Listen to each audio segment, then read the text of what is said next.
저 아버지는 사람도 아니네. 둘째만 유산을 안 줬대.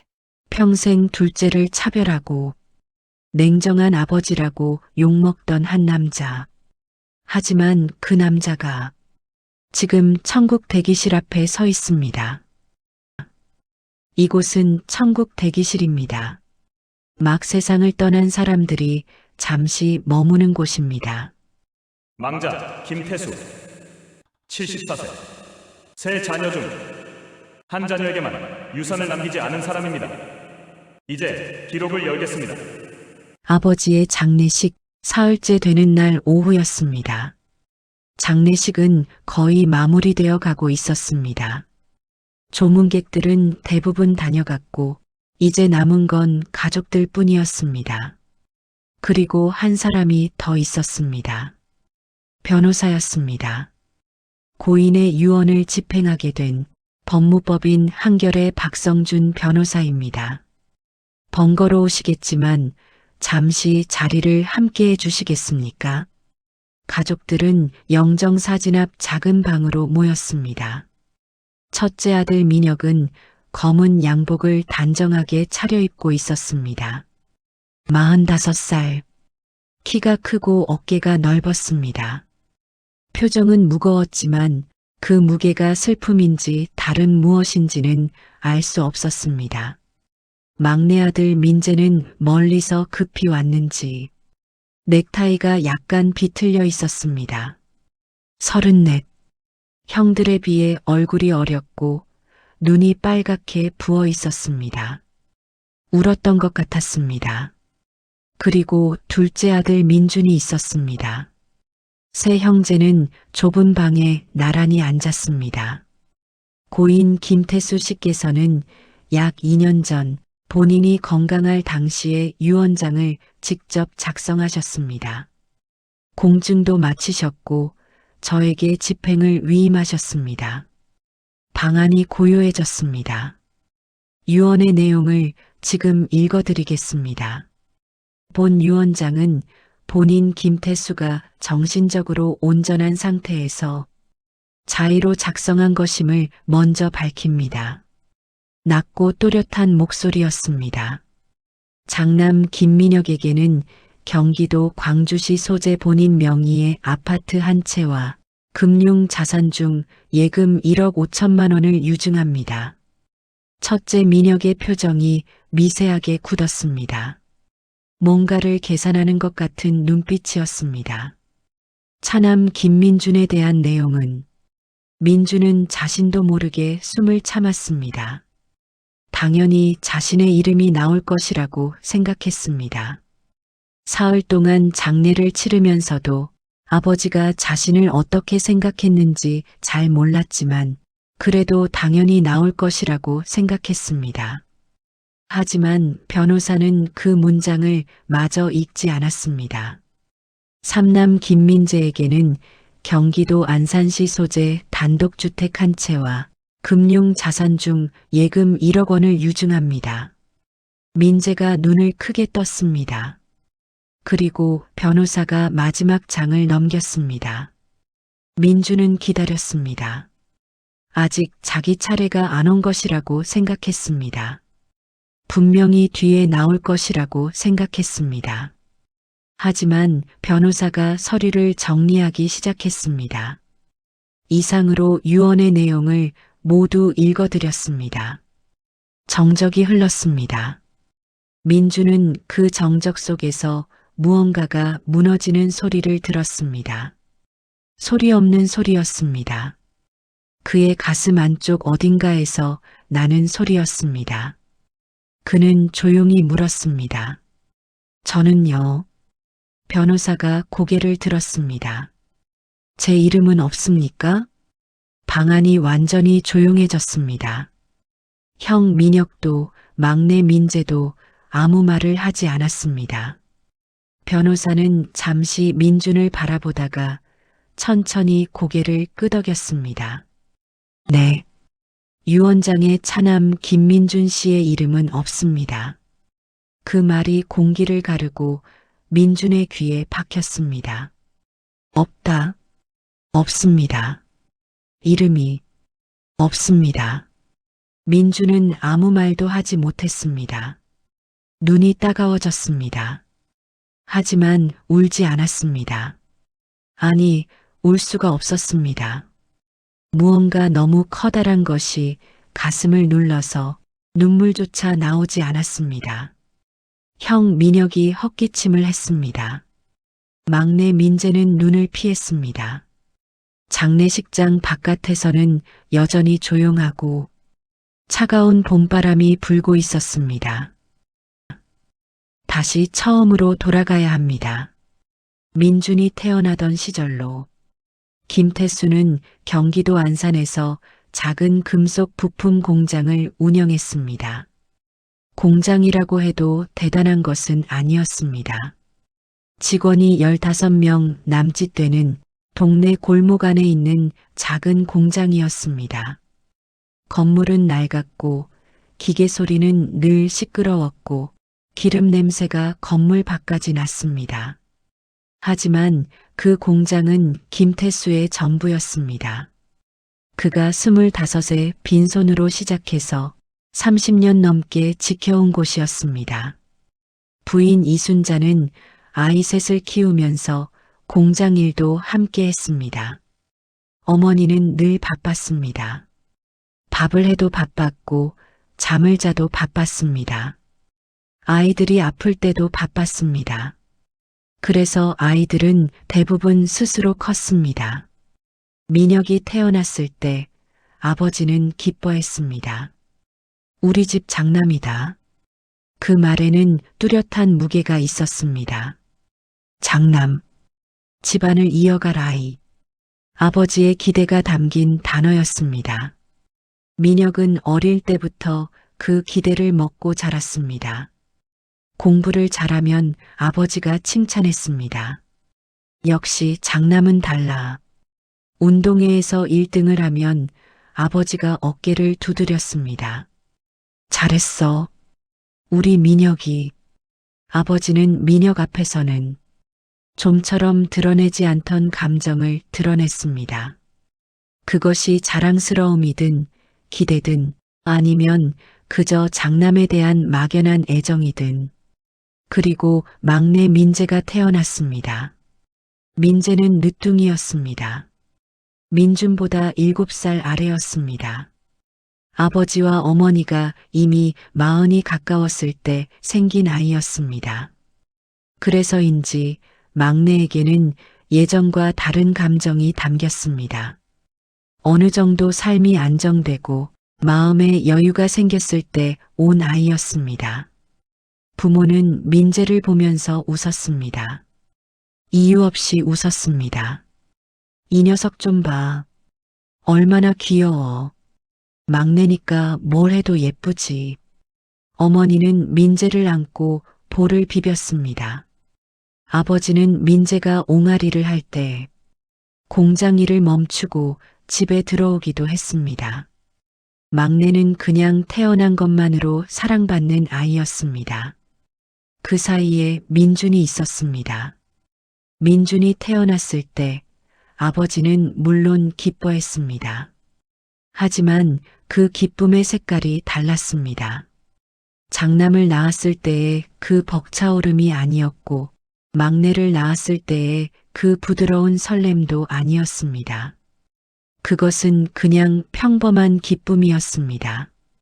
특별하지 않은 그저 아이가 태어났을 때의 일반적인 기쁨. 민주는 어릴 때부터 그걸 알았습니다. 아이들은 이런 것을 느낍니다. 누가 말해주지 않아도, 누가 가르쳐주지 않아도 공기처럼 느낍니다. 집안의 온도처럼 느낍니다. 아버지는 민준에게 나쁜 아버지가 아니었습니다. 때리거나 욕하거나 무시하지 않았습니다. 그냥 관심이 덜했습니다. 민준의 성적표를 볼 때, 민혁의 성적표를 볼 때만큼 눈이 반짝이지 않았습니다. 민준이 뭔가를 해도 잘했어라는 말보다 그래라는 말을 먼저 했습니다. 초등학교 3학년 때였습니다. 민준은 그림 그리기를 좋아했습니다. 학교 미술대회에서 장려상을 받아왔습니다. 1등은 아니었지만 선생님이 민준이는 색감이 참 좋아요라고 말해줬습니다. 그 말이 너무 좋아서 집에 뛰어들어오면서 아버지를 불렀습니다. 아버지, 저 상 받았어요. 아버지는 공장에서 막 돌아온 참이었습니다. 기름 묻은 손을 씻으면서 말했습니다. 그래, 몇 등? 장려상이요. 근데 선생님이 색감이 좋대요. 장려상이 뭐야? 민혁이는 금상 받았는데 그게 끝이었습니다. 민주는 그 상장을 책상 서랍 제일 아래 칸에 넣었습니다. 다시 꺼내보지 않았습니다. 중학교 때도 비슷했습니다. 민주는 공부를 못하진 않았습니다. 반에서 중간쯤이었습니다. 딱 중간. 눈에 띄지 않는 위치.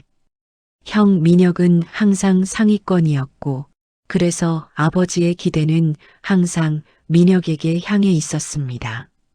민준이 뭔가를 잘해도 그 잘함의 기준은 늘 형이었습니다. 민혁이는 이미 저걸 작년에 했는데, 형처럼만 해봐. 장남은 역시 달라. 그런 말들이 쌓였습니다. 천천히, 조용히 모르는 사이에 쌓였습니다. 민주는 반항하지 않았습니다. 울거나 떼쓰지 않았습니다. 그냥 그것을 받아들였습니다. 나는 둘째니까, 나는 중간이니까, 형만큼 잘하지 못하니까. 하지만 그 받아들임 안에 뭔가가 차갑게 가라앉고 있었습니다. 아직 이름을 붙이기엔 너무 어렸지만 그것은 분명히 거기 있었습니다. 어느 날 저녁 온 가족이 밥을 먹고 있었습니다. 아버지가 민혁에게 말했습니다. 고등학교 올라가면 어느 학교 갈 거야? 민혁이 대답했습니다. 저는 시내 쪽 인문계 가려고요. 아버지가 고개를 끄덕였습니다. 그래, 거기 좋지. 잘 생각했어. 그리고 잠시 침묵이 흘렀습니다. 민주는 밥을 먹으면서 기다렸습니다. 아버지가 자신에게도 물어봐 주길 기다렸습니다. 민준도 내년이면 중학교 3학년이 되어서 고등학교를 생각해야 할 나이였습니다. 하지만 아버지는 막내 민재를 향해 고개를 돌렸습니다. 막내야, 밥 더 먹을래? 민주는 수저를 내려놓았습니다. 아주 조용히 소리나지 않게. 그날 밤 민주는 자신의 방에 누워서 천장을 오래 바라봤습니다. 뭔가 서러웠습니다. 그런데 왜 서러운지 정확히 몰랐습니다. 나쁜 일이 있었던 것도 아니고 누가 뭘 한 것도 아닌데 그냥 밥을 먹었을 뿐인데 그런데 왜 이렇게 서럽지? 민주는 이불을 머리끝까지 끌어올렸습니다. 그리고 눈을 감았습니다. 다음 날 아침 그는 아무 일도 없었다는 듯이 일어났습니다. 고등학교에 올라가서 민주는 결심했습니다. 공부를 열심히 하겠다고. 형이 잘하니까 나도 잘해야겠다고. 형보다 잘할 수는 없어도 형만큼은 해야겠다고.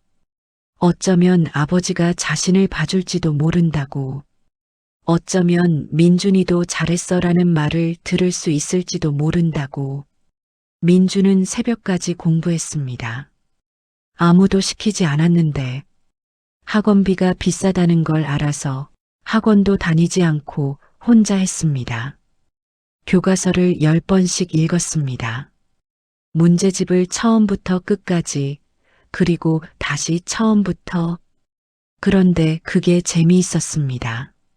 모르는 것을 알게 되는 그 순간이 민준에게는 뭔가 따뜻한 것을 주었습니다. 1학년 첫 중간고사에서 민주는 전교 12등을 했습니다. 성적표를 들고 집에 들어왔습니다. 아버지는 마침 거실에 있었습니다. 아버지, 저 12등 했어요. 아버지가 성적표를 들고 잠깐 들여다봤습니다. 민혁이는 고1 때 5등이었는데 그게 끝이었습니다. 민주는 방으로 들어갔습니다. 문을 닫고 책상에 앉았습니다. 손에 쥔 성적표를 내려다봤습니다. 12번째. 그 숫자가 희미하게 흔들리는 것 같았습니다. 민주는 이를 악물었습니다. 더 열심히 하겠다고 생각했습니다. 2학년 때는 7등이 됐습니다. 3학년 때는 4등이 됐습니다. 형 민혁보다 더 높은 순위였습니다. 하지만 아버지는 이미 형의 대학 입시 준비로 바빴습니다.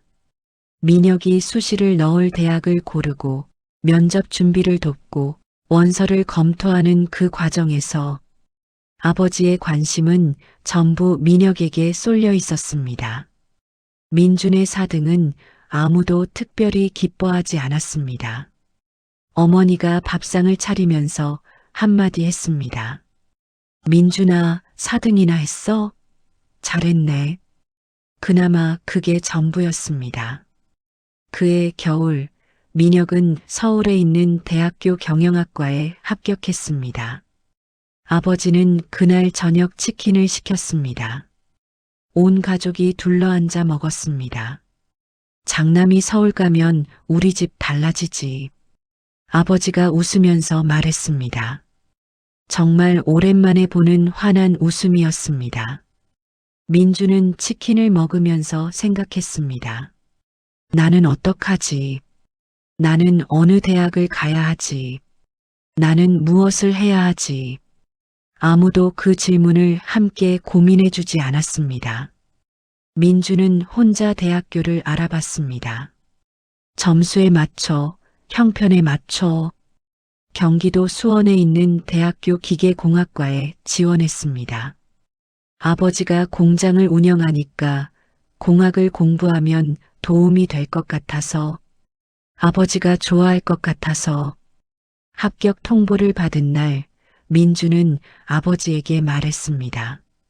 아버지, 저 수원 공대 붙었어요.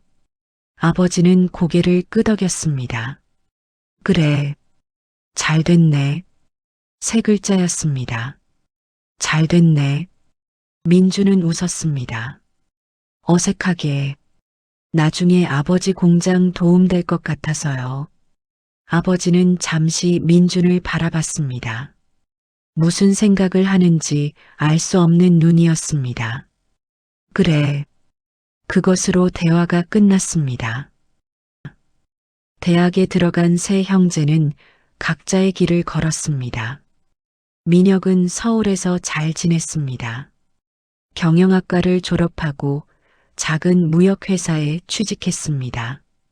아버지는 민혁의 자립을 기뻐하면서도 가끔씩 지원을 아끼지 않았습니다.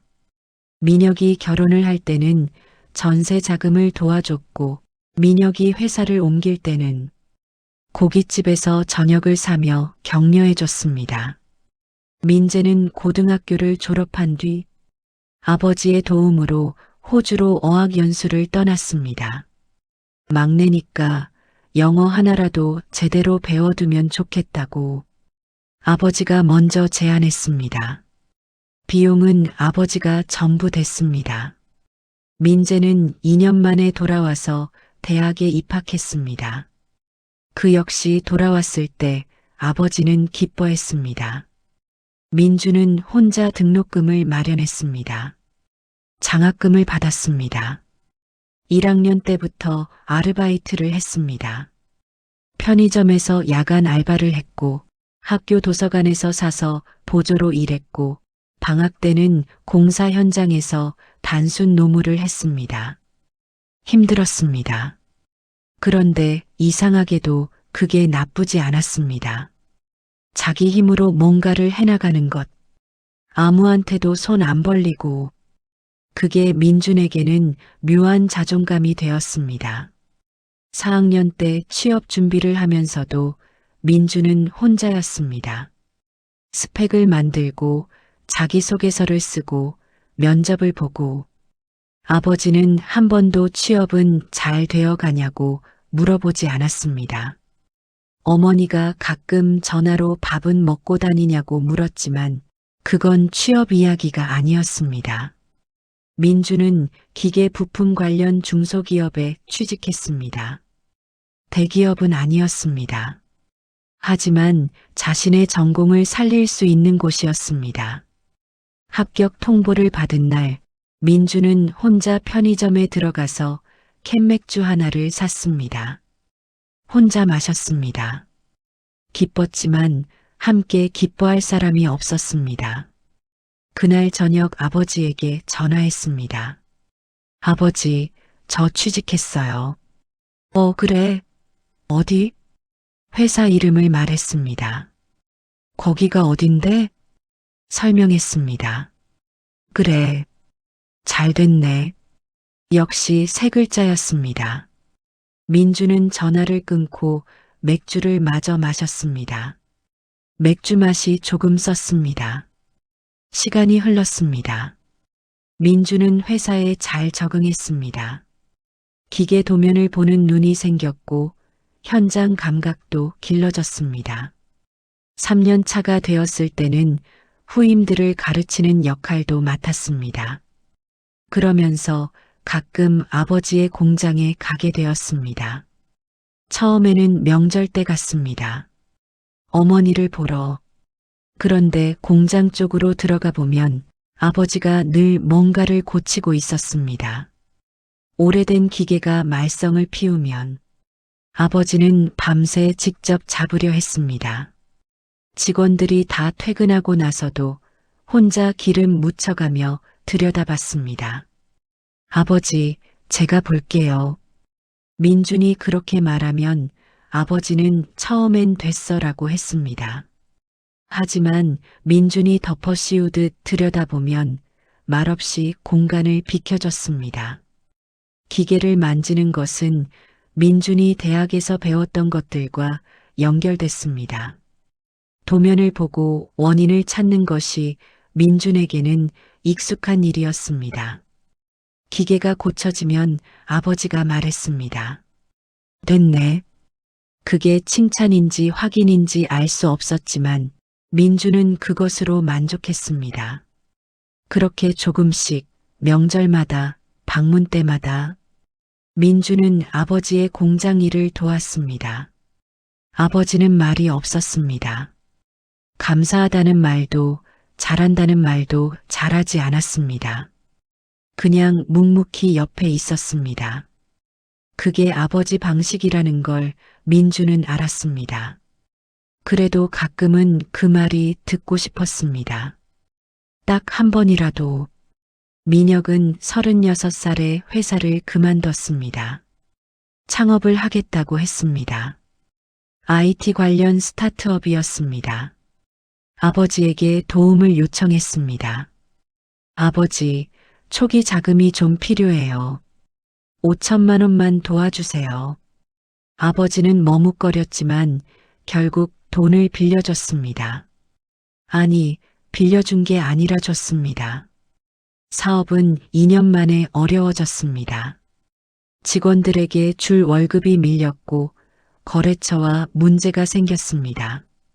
민혁은 다시 아버지에게 전화했습니다. 아버지, 이번에 정리하면서 빚이 좀 생겼어요. 3천만 원만요. 아버지는 또 줬습니다. 그 돈이 어디서 났는지, 아버지가 무엇을 아껴서 만들었는지 민혁은 묻지 않았습니다. 민재도 비슷했습니다. 대학을 졸업하고 취직을 했지만 서울 생활비가 빠듯하다며 아버지에게 생활비를 받았습니다. 처음엔 20만 원, 30만 원이던 것이 나중엔 매달 50만 원이 됐습니다. 민재는 그것을 당연하게 여기는 것 같았습니다. 아버지도 막내이니까 더 챙겨줘야 한다고 생각하는 것 같았습니다. 민주는 그 사실을 나중에 어머니에게서 들었습니다. 어머니가 민준에게 넌지시 말했습니다. 민준아, 너는 네 몫은 네가 챙기는 거 알지? 민주는 잠시 멈췄다가 대답했습니다. 알아요, 어머니. 저는 괜찮아요. 어머니는 잠깐 민준을 바라봤습니다. 뭔가 미안한 듯한 눈이었습니다. 하지만 아무 말도 덧붙이지 않았습니다. 민준은 괜찮다고 했습니다. 정말 괜찮은 부분도 있었습니다. 자기 힘으로 사는 것에 이미 익숙했으니까. 하지만 완전히 괜찮지는 않았습니다. 왜 나는 물어봐 주지 않지? 왜 나는 챙겨주지 않지? 내가 뭘 잘못했지? 그 질문이 마음속 깊은 곳에 가라앉았습니다. 파도 없는 바다 밑바닥에. 민준이 36살이 되던 해 가을이었습니다. 어머니에게서 전화가 왔습니다. 평소보다 목소리가 작았습니다. 민준아, 아버지가 검사 받았는데. 무슨 검사요? 위암이래.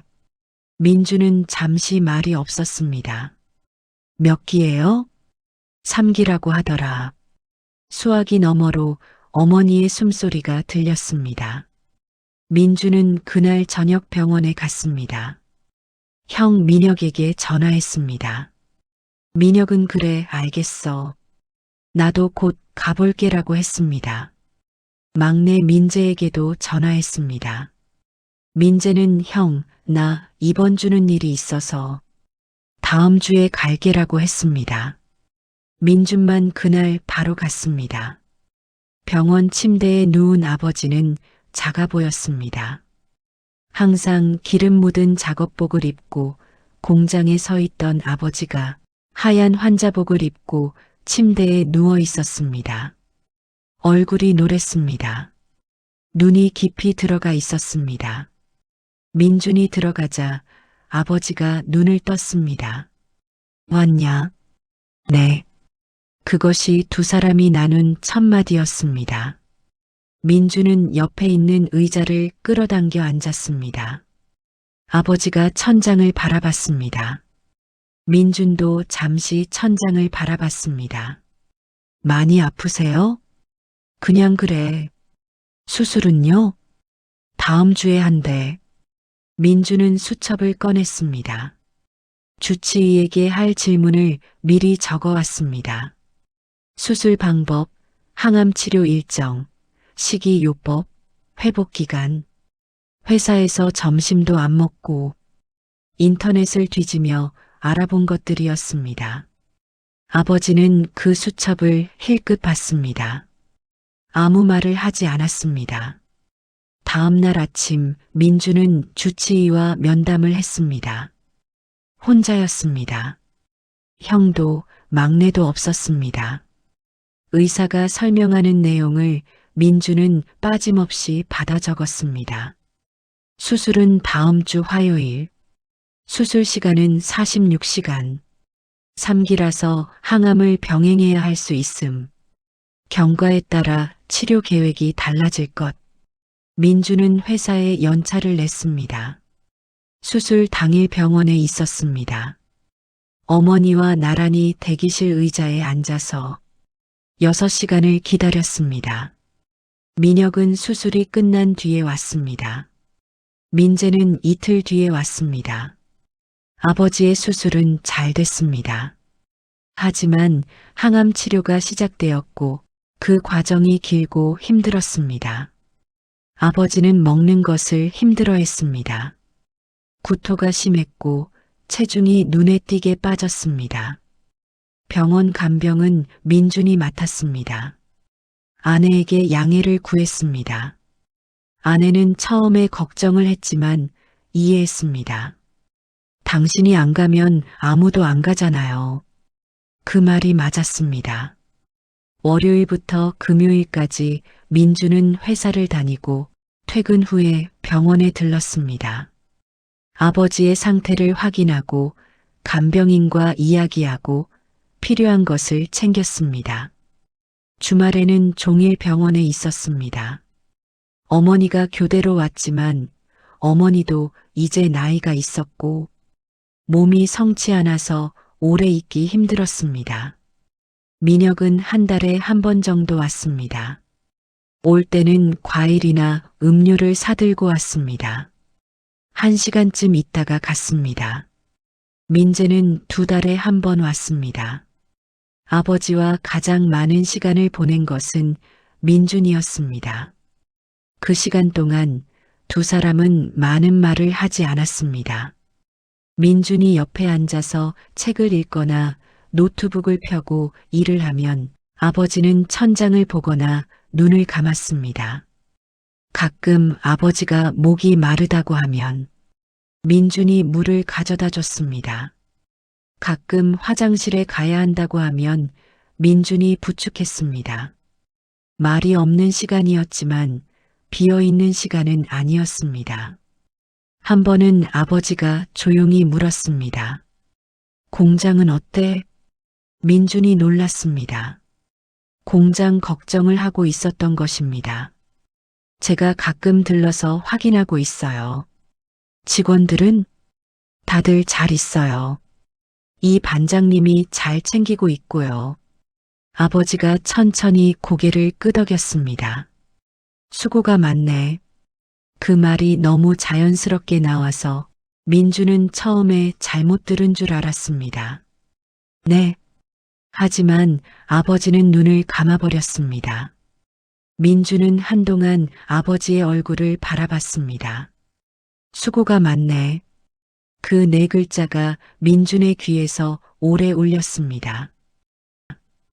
아버지가 입원해 있는 동안 공장이 문제였습니다. 공장장 이덕수 씨가 잘 이끌고 있었지만 큰 결정이 필요한 일이 생기면 누군가가 가서 확인해야 했습니다. 거래처에서 납기 문제로 연락이 왔고 오래된 기계 하나가 또 말썽을 피웠고 직원 한 명이 몸이 안 좋아서 잠시 쉬어야 한다는 이야기도 있었습니다. 민혁은 자기 사업이 있다고 했습니다. 민재는 회사 일이 바쁘다고 했습니다. 민준이 나섰습니다. 퇴근 후 병원에 들르고 거기서 다시 공장에 들르는 날들이 생겼습니다. 밤 9시, 10시에 공장 불을 켜고 기계를 들여다봤습니다. 이덕수 공장장이 미안해하면서 말했습니다. 민준 씨, 이렇게까지 안 하셔도 되는데. 민준이 웃었습니다. 아버지가 여기 걱정하시거든요. 제가 괜찮다고 말씀드리려면 진짜 괜찮아야죠. 공장장이 잠시 민준을 바라봤습니다. 그리고 조용히 말했습니다. 사장님이 둘째 아드님 얘기를 자주 하셨어요. 민준이 멈췄습니다. 어떻게요? 공장장은 잠시 망설이다가 말했습니다. 말수가 없으셔서 많이 말씀하신 건 아닌데 그냥 가끔 우리 둘째가 뭐 고쳐줬다. 우리 둘째가 이거 봐줬다.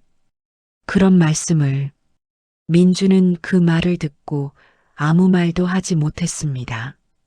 거래처 문제는 민준이 직접 거래처 담당자를 만나서 해결했습니다. 납기를 일주일 연장하는 조건으로 다음 발주를 우선 처리해 주겠다는 약속을 받아냈습니다. 기계는 부품을 직접 주문해서 민준이 이덕수 공장장과 함께 주말에 교체했습니다. 몸이 아픈 직원은 4대 보험이 되는지 확인하고 병원비 선지급 방식이 있는지 알아봤습니다. 일이 하나 처리되면 또 하나가 생겼습니다. 민주는 그 사이를 오갔습니다. 병원과 공장, 아버지와 직원들. 그 사이에서 민주는 밥도 대충 먹고 잠도 짧게 자면서 버텼습니다. 아내 정은이 민준의 손을 잡으며 말했습니다. 많이 힘들죠? 민준이 잠깐 정은의 손을 내려다봤습니다. 괜찮아. 거짓말하지 말아요. 민준이 웃었습니다. 피곤한 웃음이었습니다. 진짜 힘든데 그냥 해야 해. 내가 안 하면 아무도 안 하니까. 정은이 아무 말하지 않고 그냥 손을 꼭 쥐었습니다. 항암 치료가 끝나고 경과가 좋다는 말을 들었을 때 민주는 처음으로 눈물이 날 것 같았습니다. 병원 복도에서 의사의 말을 듣고 화장실로 들어가서 세면대 앞에 섰습니다. 거울을 봤습니다.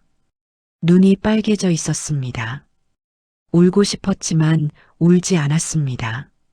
안도였습니다. 진짜 안도였습니다. 아버지가 조금씩 회복되었습니다. 밥을 조금 먹을 수 있게 됐고 보행도 가능해졌습니다. 퇴원 날짜가 잡혔습니다. 아버지가 퇴원하던 날 민준이 차로 데리러 왔습니다. 형 민혁도 막내 민재도 오지 않았습니다. 민준 혼자였습니다. 아버지는 민준의 차 조수석에 앉았습니다. 차 안이 조용했습니다. 창밖으로 봄꽃이 피어 있었습니다. 민준은 조심스럽게 운전했습니다. 한참을 달리다가 아버지가 말했습니다. 고마웠다. 민준의 손이 핸들 위에서 살짝 떨렸습니다. 당연한 거예요, 아버지. 당연한 게 어딨어. 아버지가 창밖을 바라보며 말했습니다. 당연한 게 어딨어. 같은 말을 2번 했습니다. 민주는 그 말의 무게를 느꼈습니다.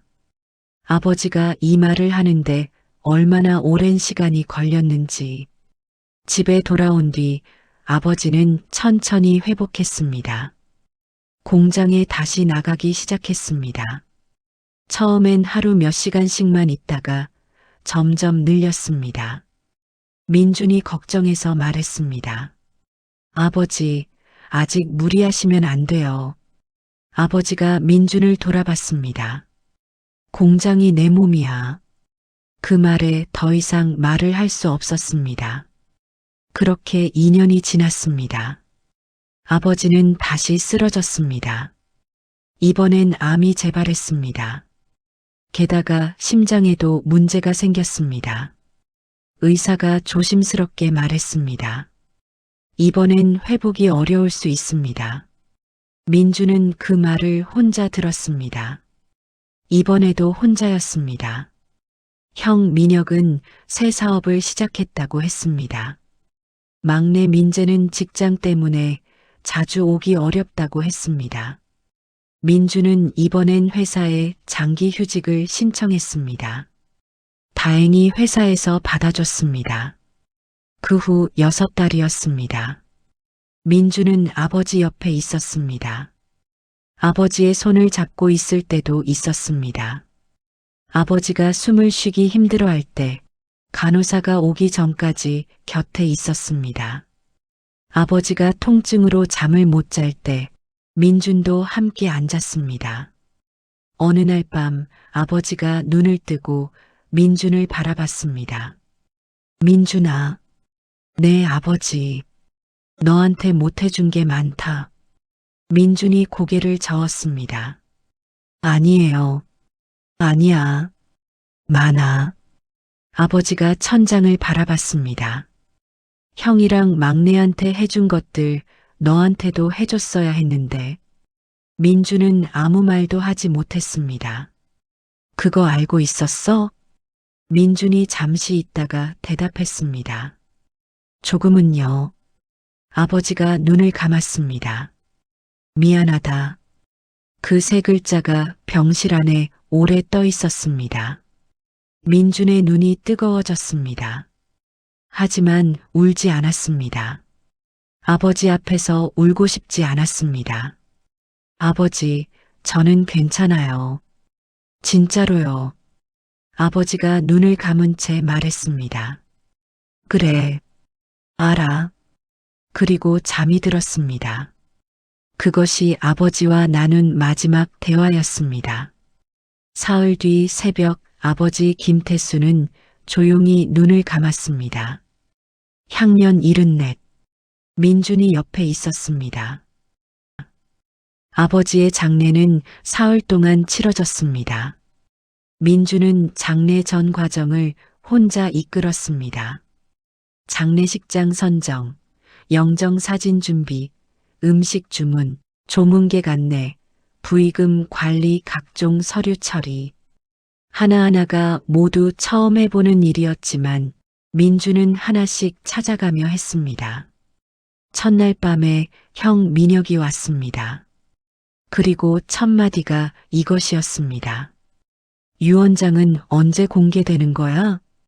민주는 잠시 형을 바라봤습니다. 변호사가 연락하겠다고 했어. 장례 끝나고. 민혁이 고개를 끄덕였습니다. 아버지 재산이 얼마나 되는지 알아? 민준이 대답하지 않았습니다. 민재는 이튿날 왔습니다. 들어오자마자 영정 앞에서 엉엉 울었습니다. 그 울음이 진심인지 아닌지는 알 수 없었습니다. 사람의 마음은 들여다볼 수 없으니까. 하지만 그 울음이 그치고 나서 민재가 한 말은 이것이었습니다. 아버지 통장이 몇 개예요? 민주는 그 말을 듣고 밖으로 나갔습니다. 찬 바람이 불었습니다. 민주는 담배를 피우지 않는데 그날은 공중전화 부스 옆에 서서 하늘을 한참 봤습니다. 하늘이 낮았습니다. 조문객들이 왔다 갔습니다. 아버지의 옛 친구들, 거래처 사람들, 동네 이웃들, 그리고 공장 직원들. 공장 직원들은 단체로 왔습니다. 12명이 검은 옷을 맞춰 입고 들어왔습니다. 이덕수 공장장이 앞에 섰습니다. 그들은 영정 앞에 절을 올렸습니다. 조용하고 정중하게. 그리고 이덕수 공장장이 민준에게 다가와서 말했습니다. 사장님이 저희한테는 그냥 사장님이 아니었습니다. 목소리가 떨렸습니다. 20년 넘게 같이 일했습니다. 제가 어렵다고 하면 먼저 챙겨주셨고, 직원 자녀 대학 갈 때 조용히 도와주신 것도 있고, 말씀 안 하셨지만 저희는 다 알아요. 민주는 그 말을 들으면서 가슴 안쪽이 뭔가 무너지는 것 같았습니다. 사장님이 어떤 분이셨는지 우리 직원들이 제일 잘 압니다. 민주는 고개를 꾸벅 숙였습니다. 오셔줘서 감사합니다. 그날 밤 사람들이 다 돌아가고 나서 민주는 혼자 빈소 안에 앉아 있었습니다. 영정 속 아버지가 민준을 바라보고 있었습니다. 살짝 입꼬리를 올린 그 표정으로 민주는 속으로 말했습니다. 아버지, 직원들이 그런 분이셨네요. 저는 몰랐어요. 영정 속 아버지는 아무 말이 없었습니다. 사흘째 되는 날 오후, 변호사 박성준이 장례식장에 왔습니다. 앞에서 이미 이야기한 그 장면입니다. 세 형제가 좁은 방에 모였습니다. 변호사가 봉투를 열었습니다. 유언장이 낭독되었습니다. 장남 김민혁에게 아파트와 예금, 삼남 김민재에게 주택과 예금, 그리고 민준의 이름은 없었습니다. 이상으로 유언의 내용을 모두 읽어드렸습니다. 민준이 물었습니다. 저는요, 제 이름은 없습니까? 변호사가 말했습니다. 네. 유언장에 차남 김민준 씨의 이름은 없습니다. 방안이 조용해졌습니다. 민혁이 눈을 피했습니다. 민재가 손을 꼭 쥐었습니다. 아무도 민준을 보지 않았습니다. 민준은 그 정적 속에서 숨을 쉬었습니다. 한 번, 두 번, 천천히. 왜 없지? 아버지가 미안하다고 했는데, 고마웠다고 했는데, 내가 믿을 수 있다고 했는데, 왜 없지? 혹시 내가 잘못 생각한 건가? 혹시 내가 착각한 건가? 혹시 아버지는 그냥 이빨린 말을 한 건가?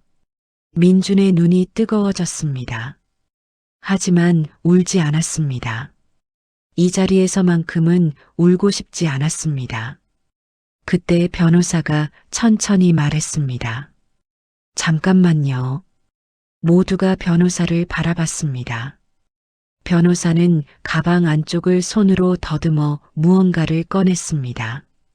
봉인된 편지 봉투였습니다. 봉투 겉면에 손글씨로 뭔가가 적혀 있었습니다. 변호사가 말했습니다.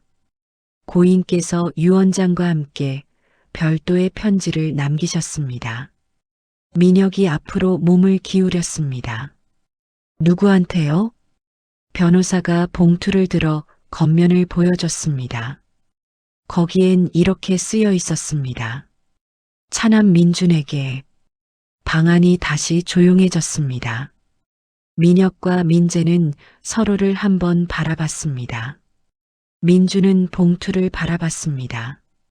아버지의 손글씨였습니다. 삐뚤빼뚤하고 힘없이 흔들리는 글씨였습니다. 병원에서 쓴 것이 분명했습니다. 변호사가 봉투를 민준에게 건넸습니다. 지금 여기서 읽으셔도 되고 혼자 읽으셔도 됩니다. 민준은 봉투를 받아들었습니다. 손이 미세하게 떨렸습니다. 민혁이 말했습니다. 같이 읽으면 안 되나? 민준이 형을 바라봤습니다. 아버지가 나한테 남긴 편지야. 그 말을 하고 민준은 방을 나갔습니다. 장례식장 바깥에 작은 정원이 있었습니다. 아무도 없는 곳이었습니다. 벤치가 하나 있었습니다. 민준은 거기 앉았습니다. 봄이었습니다.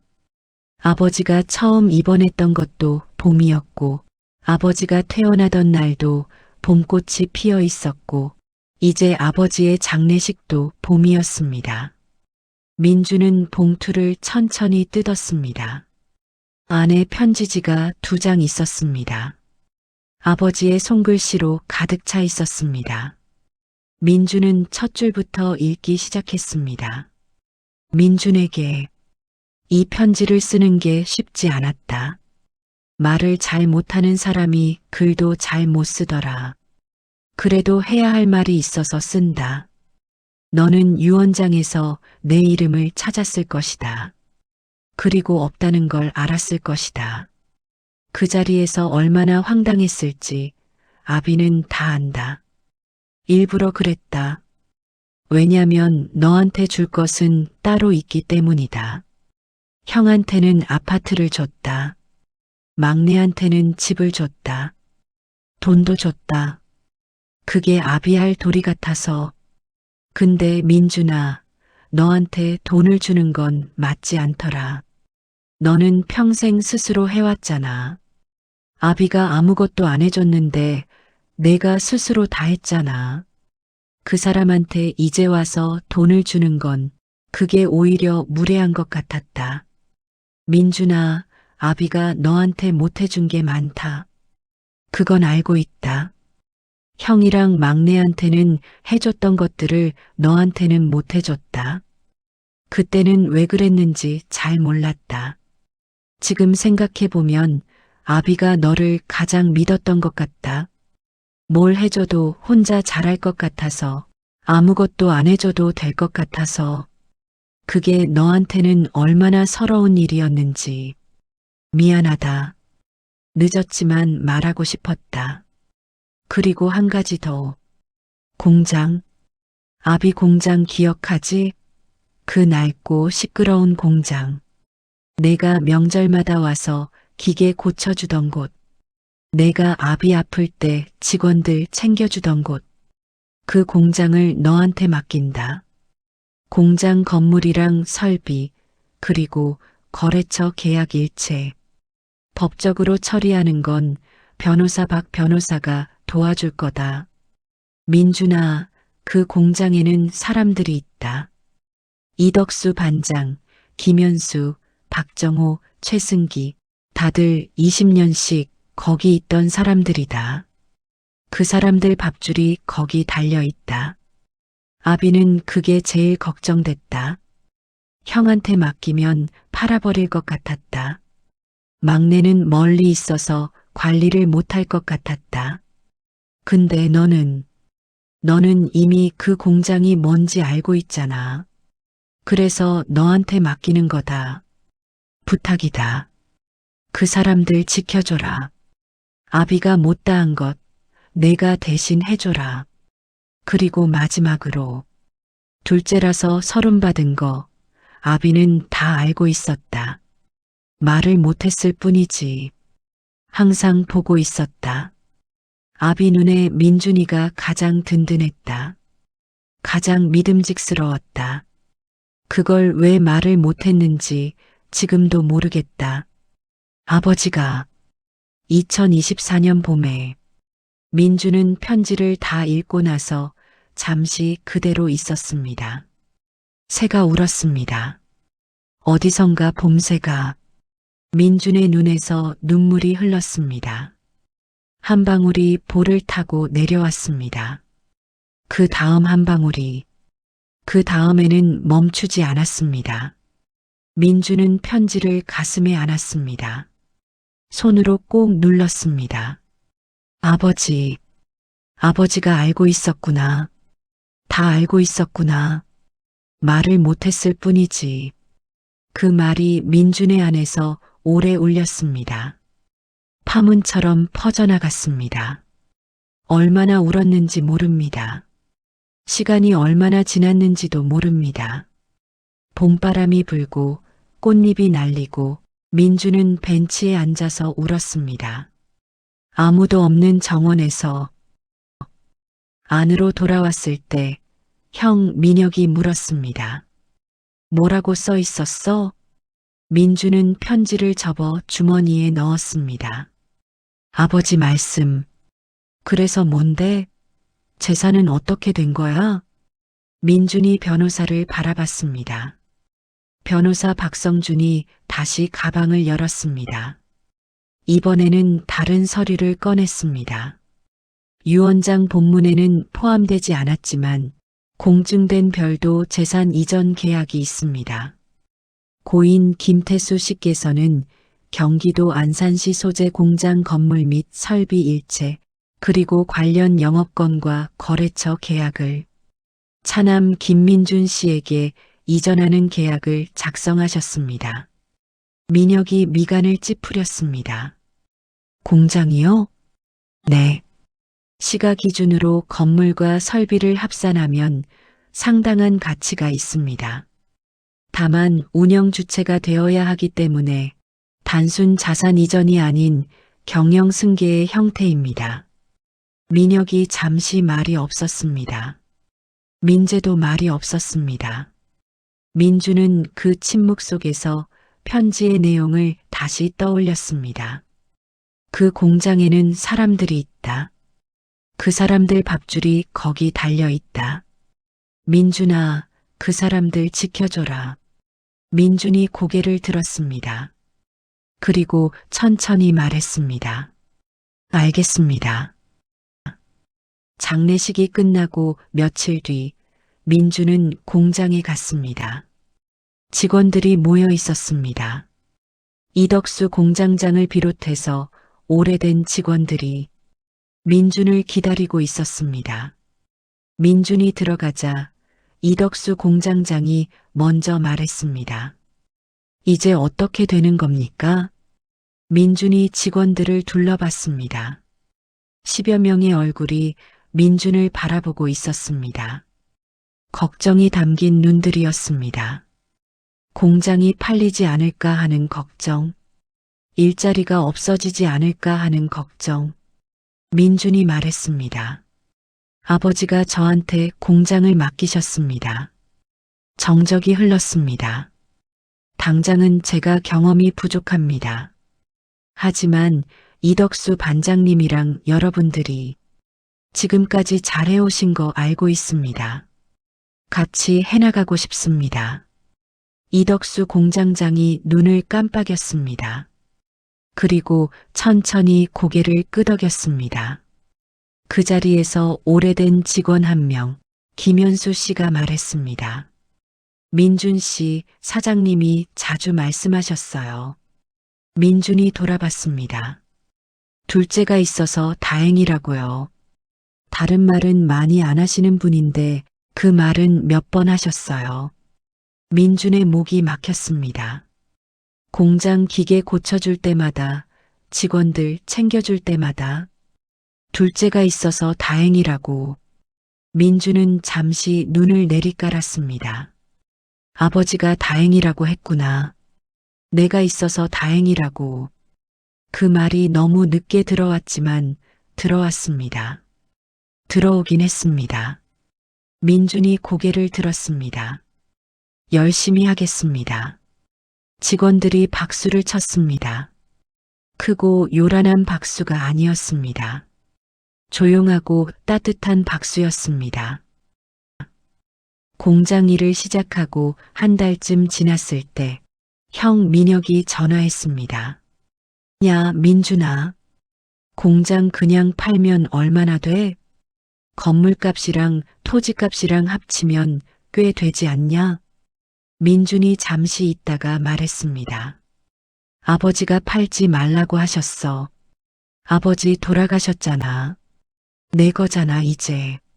아버지가 이유가 있어서 나한테 주신 거야, 형. 민혁이 목소리를 높였습니다. 거기 직원들이 뭔데? 내가 왜 남들 밥줄 챙겨? 민준이 조용히 말했습니다. 아버지 직원들이야. 아버지 없잖아, 이제. 민준은 잠시 말이 없었습니다. 그리고 말했습니다. 형, 나는 아버지 뜻대로 할 거야. 그게 내가 할 수 있는 마지막 거야. 민혁이 전화를 끊었습니다. 민재도 나중에 한번 비슷한 말을 했습니다. 공장 수익을 나눠야 하는 것 아니냐는 말을.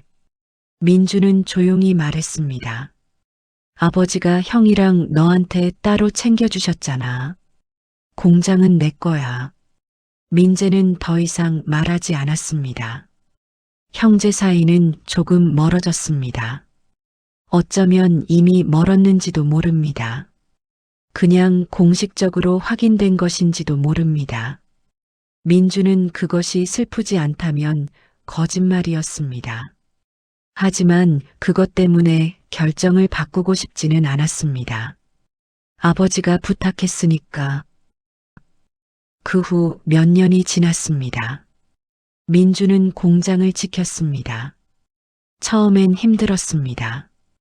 경영을 배운 적이 없었고 거래처 관계도 익숙하지 않았고 직원들을 이끄는 것도 어색했습니다. 실수도 많이 했습니다. 견적을 잘못 내서 손해를 본 적도 있고 거래처와 갈등이 생긴 적도 있었습니다. 하지만 이덕수 공장장이 곁에 있었습니다. 직원들이 있었습니다. 이덕수 공장장은 민준이 모르는 것을 물어볼 때마다 성실하게 알려줬습니다. 직원들은 민준이 어색하게 회의를 진행해도 조용히 따라줬습니다. 그들은 민준을 믿어줬습니다. 사장님 아들이라서가 아니라 민준이 그동안 보여온 것들 때문에 3년이 지났을 때 공장의 매출이 처음으로 아버지 시절보다 올랐습니다. 민준은 그날 퇴근하고 나서 공장 앞에 잠깐 서 있었습니다. 저녁 불빛 아래 공장 간판이 보였습니다. 오래된 간판이었습니다. 아버지가 처음 만들었던 간판, 글씨가 바랜 간판. 민준은 그 간판을 한참 바라봤습니다. 아버지, 잘하고 있죠? 대답은 없었습니다. 하지만 없어도 괜찮았습니다. 다시 처음으로 돌아갑니다. 희뿌연 안개가 걷히고 커다란 방, 테이블 뒤에 앉은 3명의 심판관, 그 앞에 앉은 김태수, 심판관들은 오랫동안 기록을 들여다봤습니다. 아무 말도 하지 않았습니다. 김태수는 조용히 앉아 있었습니다. 그 기록 안에 자신의 삶이 있다는 것을 알았습니다. 좋은 것도 있고 나쁜 것도 있는 삶. 잘한 것도 있고 못한 것도 있는 삶. 특히 못한 것이 있다는 것을 알았습니다. 둘째에게 가운데 심판관이 천천히 입을 열었습니다. 망자 김태수. 작은 제조업 공장을 평생 운영했습니다. 세 자식을 두었고 그 자식들에게 각자 다른 것을 남겼습니다. 잠시 침묵이 흘렀습니다. 당신은 한 아이에게 말을 충분히 하지 못했습니다. 그것이 당신 삶의 가장 오랜 빚이었습니다. 김태수는 고개를 숙였습니다. 하지만 심판관이 말을 이었습니다. 당신은 알고 있었습니다. 누가 진짜인지, 누가 믿을 수 있는지, 그리고 가장 중요한 것을 가장 믿을 수 있는 사람에게 맡겼습니다. 심판관이 잠시 멈췄습니다. 그 공장에서 오늘도 15명이 일하고 있습니다. 그 사람들이 저녁에 집으로 돌아가고 있습니다. 가족의 밥상이 차려지고 있습니다. 또 침묵이 흘렀습니다. 그것이 당신의 유산입니다. 3명의 심판관이 서로를 한 번씩 바라봤습니다. 그리고 동시에 고개를 끄덕였습니다. 방 한쪽에 문이 있었습니다. 그 문이 천천히 열렸습니다. 안에서 따뜻한 빛이 흘러나왔습니다. 가운데 심판관이 말했습니다. 김태수 씨, 들어가십시오. 김태수는 천천히 일어났습니다. 문 앞에서 잠깐 멈췄습니다. 그리고 뒤를 돌아봤습니다. 심판관들이 조용히 앉아 있었습니다. 김태수는 고개를 한번 숙였습니다. 그리고 문 안으로 걸어 들어갔습니다. 문이 닫혔습니다. 민주는 그날도 공장에 있었습니다. 퇴근 시간이 지났지만 마지막으로 기계를 한 번 더 둘러보고 있었습니다. 아버지에게서 배운 습관이었습니다. 아버지도 항상 마지막에 공장을 한 바퀴 돌았습니다. 기름 냄새가 났습니다. 쇠 냄새가 났습니다. 오래된 공장의 냄새가 났습니다. 민주는 그 냄새가 처음엔 낯설었습니다. 이제는 익숙했습니다. 어쩌면 좋아하는 것 같기도 했습니다. 공장을 다 둘러보고 불을 끄면서 민주는 잠깐 아버지 생각을 했습니다. 아버지, 저 잘하고 있죠?